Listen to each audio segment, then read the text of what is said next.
بل د هغه مهمو دعاګانو نه چې مسلمان ورور ته ډیره ضرور ده چې په هغې باندې التزام کوي، هغه په وخت د قضای حاجت کې دعا ویل دي.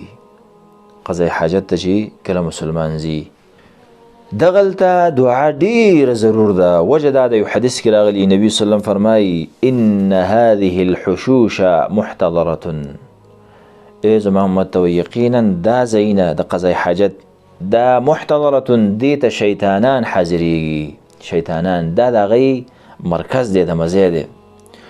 نو کله فاذا اتى احدكم الخلاء فليقل اللهم اني بدعای ذکر کړی ده.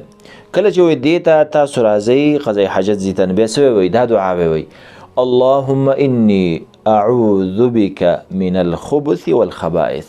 ډېر اسانه ده، لنډم ده. یا الله پاکه زه تا نه پناه غواړم د شرونو نه دلته او د شر والا مخلوق نه، او یا معنی دا ده چې نارینه پیرانو نه او شیطانانو نه او خزینه شیطانانو نه زه پناه غواړم.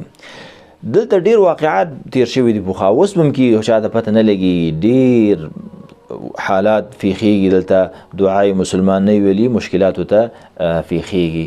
نو په دې وجه باندې دا ډیره مهمه ده، دا بیا وایي د شر د شیطان نه چې ځان ساتئ دا هغه اساسي ځای دی چې دلته ډیر زیات دي، ډیر زیات دي. او یو وجه بل هم ده چې پناه ونه غواړي دلته د الله ذکر څوک نشي کولی، کوم ځای کې چې د الله ذکر نه وي هلته بیا شیطان ډیر وي، د تا باندې حمله ډیره زر کوي، په اسانه باندې کوي. نو په دې وجه باندې دا ډیره ضرور ده او ډیره ضرور د نارینه او زنانو دواړو دپاره.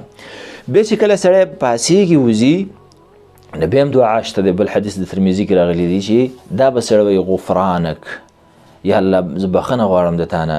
علما په دې کې سر ذکر کوي دا ولې سړی وایي، وجه دا ده چې مسلمان دپاره پکار یې همیشه دپاره د خپل رب ذکر کوي، او دلته سړی ذکر نشي کولی. نو اوس سړی چې راوځي مسلمان به دا وایي یا الله پاکه بخښنه غواړم دونه وخت ما تېر کړو ستا د ذکر نه بغیر، د اوقات بغیر د ذکر نه زما تېر شو. نو په دې وجه دا پکې سیر دی.